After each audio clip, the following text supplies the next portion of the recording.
Thanks, Matt. And thanks very much to Matt and Dom and the whole team for putting on this event. It's been awesome to see this event grow over the years, and it has been many years that I've been coming to these events and worked in this industry. For those of you that don't know me, I mean, some of you do, it's great to see so many friends here. I was in Mitel for 10 years, I was in RingCentral 4 years, I've been in BroadSoft. So many people from BroadSoft, by the way, here. It's hilarious, going up for coffees earlier. Well, I've seen a hell of a lot of change. It's actually been compounded recently. Since I came into Zoom about 10 months ago, I've really seen change within the industry, seen it from a different perspective. But even feeling that I have actually been around for quite some time, it's kind of compounded to me recently when I was doing an event with one of our partners, and a lady came up to me and said, "I know you." And I thought maybe from one of my old guys is, and she went, "You used to work with my mum." I was thinking, okay, fair enough. Put me in my place. She smiled as she did it. She knew what she was doing. And, but I've seen a lot of change. And I've seen change not just within the industry, but coming into Zoom and seeing the change that Zoom is undergoing and has undergone in the last 18, 24 months is incredible. And there's two things that I've heard continually since coming into Zoom. One, you're on mute. Two, yeah, I know, even in Zoom. Two, I did not know you could do that.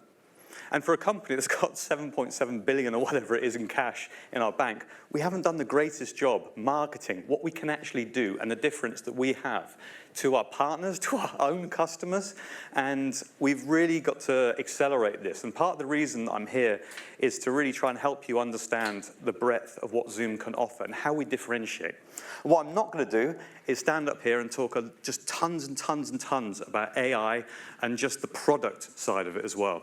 So when I was thinking about this, and I actually worked on your side of things as well. I was head of product and strategy at Fujitsu. No, I didn't have anything to do with Horizon, before anyone asks. But I had a lot of vendors selling to me. That's how I got to know RingCentral, actually. And one of the things that I noticed, they push products, it's all technology, but they don't think about how to consume it, how to actually enable my sales force in it, and how to do all the OSS, BSS, and all the other things that are required to actually run a proper partnership. Even pay plans within their sellers. Things like that, to actually think about how to partner from the partner's perspective. So when I was looking at this, I built it in three sections. One, voice and voice resell, and how we differentiate in that. How we try to keep your ARPUs up, keep your margins high, and differentiate yourselves, and also increase your opportunity conversion ratio for your sales teams. Second, voice attachment into different services. Very easy saying, hey, let's just put on some extra services and stuff like that. How do we do that? Why is it easier with Zoom? Thirdly, services, service creation, and telemetry, and things like business management within a SaaS business. 4 metrics within a SaaS business: acquisition, upsell, downsell, churn. How do we help our service provider friends actually manage their business in a new business model where churn is as important as acquisition? So, going into that, hopefully this works, yep. Let's start with voice. Everyone knows voice, everyone loves voice, it's, one of the reasons we're here. How do we differentiate?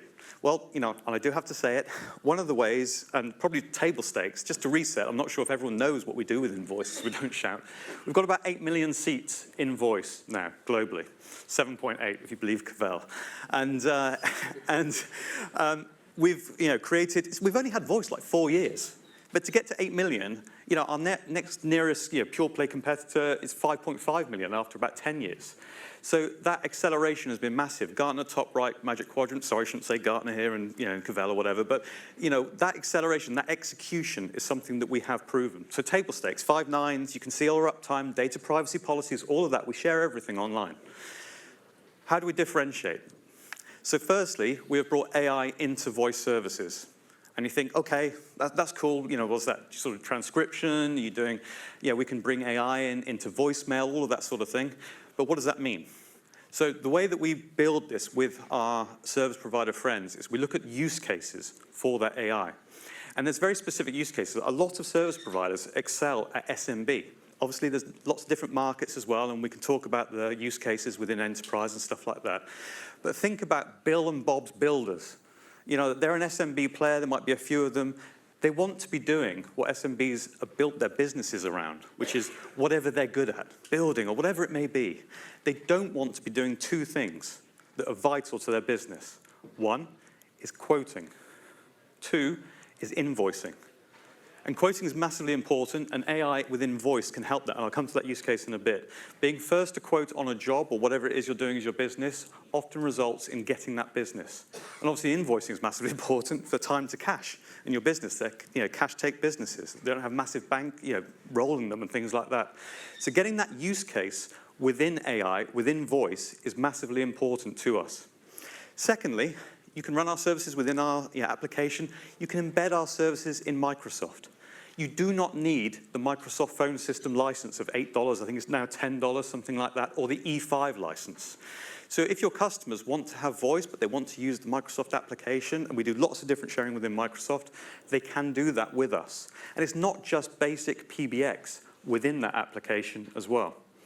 We do ACD. When I was practicing this, I said ACDC. I saw them recently. Awesome band. he was there. So we do that, and it's not just basic services, it's advanced services as well. We even bring some of our AI into Microsoft Teams. That's pretty cool. You don't have to pay for $30 for Copilot. So if you look at some of the business use cases and things that are challenging business that Cavell showed earlier, bringing AI in, cost consolidation, which we'll come to in a bit. But look at another advantage. And again, I only clicked on this when I came into Zoom and thinking of all the different things that I thought, why Zoom, basically, in a market that is commoditized, let's face it, and a lot of pure voice stuff. We're already in a lot of your customers. If you believe Okta, and those that know Okta, the Business at Work Report 2024 showcased that we are in roughly 47% of your customers already. The thing is, they're just taking meetings, because that's what Zoom's known for. We're known for meetings, and we haven't done a great job of telling people about our services. So you have an opportunity, if we are in 40% of your customer base already, to take that service and upsell into other capability, phone and all the other stuff that I'll come to in a minute. If you look at that and think about the principle, outside of the technology, if you are upselling rather than an acquisition play for new technology, you've got roughly between a 5 to 7% chance of opportunity conversion ratio increases, so multipliers. So basically, you will be converting more of your opportunities if you do this with Zoom than if you do this on a new acquisition with a new technology. They know Zoom, they love Zoom, they like using Zoom. They just need to be taught what else it does for them. And our service providers can help us with that. So again, outside of technology, you've got another advantage there. So that's great with voice resell. We saw within some of the figures earlier, like if you look at other research, anywhere between 10–20% of what you make within the whole service maybe is license resell. But what about value-added services, so attachment? Attachment becomes very, very interesting when you look at customer lifetime value, cost of acquisition, all of the things that we love about attaching various services to voice. So if you look at two metrics, the first thing, and the way that we partner with service providers as well, is that we teach service providers how we sell. And we have diverted a lot of our resource from BDRs and all of that sort of stuff to channel enablement and channel marketing.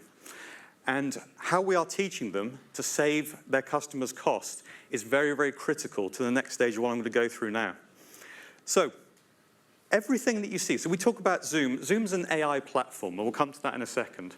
But everything you see there, everything you see on that lovely architecture slide that I can barely see if I look way over there or way over there, is our native cloud code.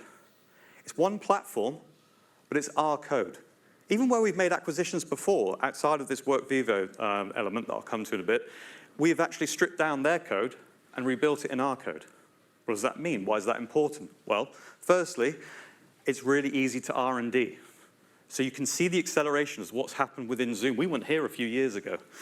And because of that native cloud code, the ease of R&D is better for Zoom, which means we can develop faster. 3,000 features last year, 3,500 plus this year. That is acceleration that you are starting to see within the business. Because it's all our code, we can then apply all the bits of code and all the efficiencies and things that we build within each across all those different modalities. Why is that important for your customers? And why is that important for your sales force to actually convert opportunities? Because we're bringing new things out all the time. And the way that we are, the way that we teach people to sell is we build packages that increase your ARPU, your unit economic margin, across those packages when you start to consolidate all the costs around this. And we teach people to go across what's your customer spending in all these areas. Lots of different areas. It could be digital signage, whiteboard, events, whatever it may be. There's loads of different use cases, far too many to go through in this section here, which is roughly 15 minutes. That's great. So you've got cost consolidation and how that affects you as a business and how that helps your customers. It's the easiest thing to perform an ROI on. Secondly, AI across the entire platform.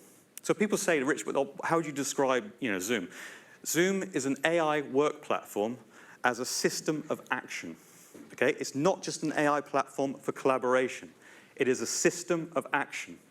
An example of that, in the way that we have built AI within the system across all of these different modalities, is to ensure that our AI, which is we call AI Companion, is not just helping you summarize things, translating things automatically, all of those things. It's giving you ideas of next action. We have brought task management into a personal level into our productivity suite so that you can know what the tasks that get automated from all the work that you're doing. It automatically creates tasks. It automatically helps you complete tasks as well. But also, there's loads of other use cases. And the way that we partner with service providers, we look at use cases in verticals, Matt said this earlier, and different segments, like the SMB one I talked about earlier.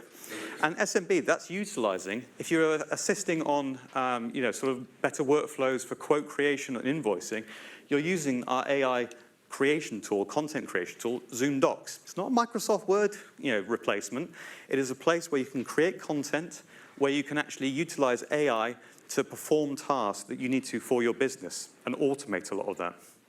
And that's great, but how about in enterprise? How could you utilize that within enterprise? Well, again, I guess a use case I was thinking about last night is, imagine you're in a legal firm. You've got 1,000 legal eagles, all Ally McBeals, as an old reference, around. And there's a massive court case change within the industry. It's going to impact your industry hugely. You want to enable all of your legal people with the knowledge of what that means and how it affects your company. You can get the court case output on PDF into Zoom Docs. You can have it automatically summarize, and we have a federated approach on our large language models. We use ChatGPT that Copilot uses, we use Anthropic, we use Meta, we use our own small language model as well for different use cases. But essentially, you can summarize that automatically within Zoom Docs. You can even convert that to a 5-minute script. Then you can say, hey, make it more informal. That's pretty cool. Okay. We've then got a script for someone to articulate to enable our workforce in what has happened and how that is impacting our organization. Even better, got Zoom Clips. More Zoom Clips. Okay, so you get that script, you upload it to Zoom Clips. You can select a human avatar. They will deliver that 5-minute speech for you. It's amazing. They will deliver that 5-minute speech for you. And they will, so you basically have automated your enablement. That's pretty cool. But then you combine that. One of the things that no one seems to, or not many people seem to know, is that we've got an employee engagement capability as well. Think Facebook for Work. It's very reductive, but think Facebook for Work. And that's our Work Vivo application. For those of you that don't know it, Meta had Meta Workplace, about 2 million customers. They have basically sunset that to put everything into consumer AI, and the only migration they have supported for their customers is to come to Zoom for Work Vivo. What that enables you to do, to have that employee social and employee engagement platform on mobile and desktop, it allows you to actually upload that clip that you've done, that you've automated, and you can apply your compliance policies so that you can record everyone who has watched it and look at the statistics of that so that you're compliant, so that you know that everyone is enabled. And there's loads of different use cases, even within service providers yourself, to actually utilize something like this. But it gives you an idea of how you can stack different capabilities around. And as I said, it's one application. So it's one application for the end users. It's one application for IT management and the same native code. So as and when they have different business challenges or different things that they need as a business, you can just enable these capabilities within that same application. It's gone through the same data privacy. It's an easy way to upsell. And that's why the attachment rates that you get with voice are higher with Zoom. That's what it enables. So coming on from that, you could say, okay, well, how about my base? How can I monetize my base? Sometimes either the customer or the actual service provider themselves might not want to actually transfer everything into cloud for various reasons, regulatory, or it might actually be the service providers themselves trying to manage that EBITDA, going from on-premise to cloud. So we've partnered with the likes of Mitel, we've partnered with Avaya. You can layer and tightly integrate Zoom into those PBXs, Avaya Aura PBX or all of the Mitel on-premise PBXs. Okay, that's pretty cool. What does that give you? Well, if you think about it, it hits two things. You can bring an application into those customers, and those customers can work whilst retaining their PBXs, and you're cost consolidating everything around those customers. So you can do the same thing that I mentioned earlier. You can consolidate costs with other applications that those businesses are using, and you can bring AI into those organizations, all with an on-premise PBX. And again, that gives you different differentiators, different ways to make money across your business. What I haven't really gone into, and is partly through time, is some of the other capabilities. What I'm telling you for the Zoom capabilities right now is 10% of what we are actually capable of. And it's 10% of what we've already announced recently in Zoomtopia and some other things, in the fact that, not everyone here is under NDA. So there's some things we really want to share about frontline services, frontline workers, SMB capability, healthcare, education AI capability, that if you come to our EBC, we will be able to open up about. And you can understand, when we're doing these EBCs, we're not chucking technology at you. We are literally doing it in a formation where we think about the service creation and the monetization of this for you, service providers. And we've flipped the entire business. We've invested in channel marketing. We've invested all these different things. We've sorted out pay plans and uplifted people so that when they're selling through resellers, which Zoom didn't do before. And these are actions of a proper channel-first organization. And what Jason rightly mentioned earlier was the tech stack that Zoom has. We weren't easy to do APIs with, but we've invested massively. We've applied that disruptor mindset that Eric Yuan has in our core business into how we use APIs and how we allow service creation within our partners. And that's been a massive mindset change. So an example of that is we've increased and we are releasing massively different telemetry for our partners. So how you actually manage your business, churn up, what's happening essentially within the adoption and the usage of the Zoom service within your customers, so that you can manage, we can actually predict upsell advantage, upsell capability. We can predict potential downsell and churn to protect that. As I said before, for your businesses, and any business doing SaaS, stopping churn is as important as acquisition. So look, I've gone through a lot of different things. Matt's going, I really need to crack on now. So I hope that gives you a little bit of an idea about Zoom. I can't stop, and we can't stop. You're on mute. But hopefully you come away with this with, I didn't know you could do that. Hopefully that helps. Thank you.